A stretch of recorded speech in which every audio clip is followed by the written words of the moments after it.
الرحمن الرحیم نحمدہ ونصلی ونسلم علی رسولہ الکریم اما بعد۔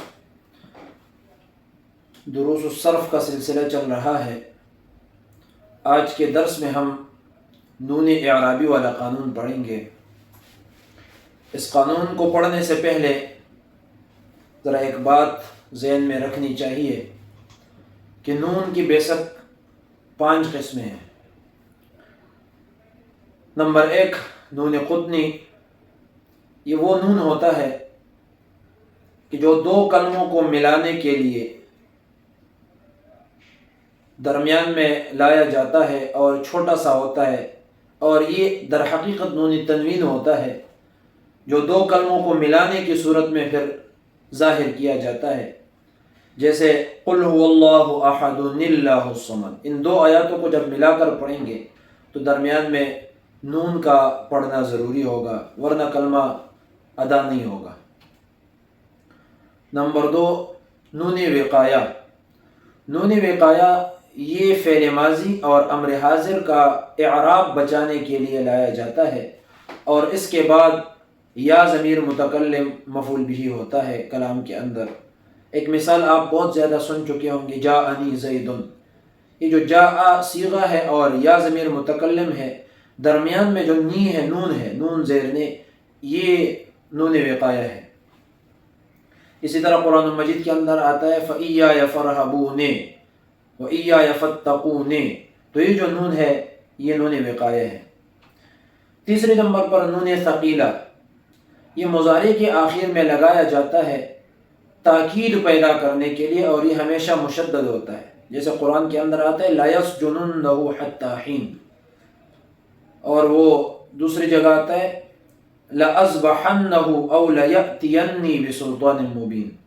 تو یہ جو مضارع کے آخر میں نون مشدد ہوتا ہے یہ نون ثقیلہ ہوتا ہے۔ چوتھے نمبر پر ہے نون خفیفہ، یہ بھی مضارع کے آخر میں ہوتا ہے اور ساکن ہوتا ہے، جیسے لَنَصْفَعًا بِالنَّاصِيَةِ، قرآن کے اندر آتا ہے لَنَصْفَعًا بِالنَّاصِيَةِ۔ یہ جو لَنَصْفَعًا ہے یہ آخر میں نون خفیفہ ہے۔ 5ویں نمبر پر آتا ہے نون اعرابی، یہ مضارع کے آخر میں ہوتا ہے اور ضمہ اعرابی کے بدل میں آتا ہے۔ واحد کے صیغے میں ضمہ اعرابی ہوتا ہے، اور تثنیہ اور جمع کی صیغے میں پھر نون اعرابی ہوتا ہے، اور یہ 7 صیغوں میں ہوتا ہے۔ 4 تثنیہ کی صیغے ہیں، 2 جمع مذکر کی صیغے ہیں، اور 1 واحد مؤنث مخاطب کا صیغہ ہے، جیسے یضربان تضربان تضربان تضربان، اور یضربون تضربون تضربین، یہ 7 صیغے ہیں، اس کے آخر میں نون اعرابی ہوتا ہے۔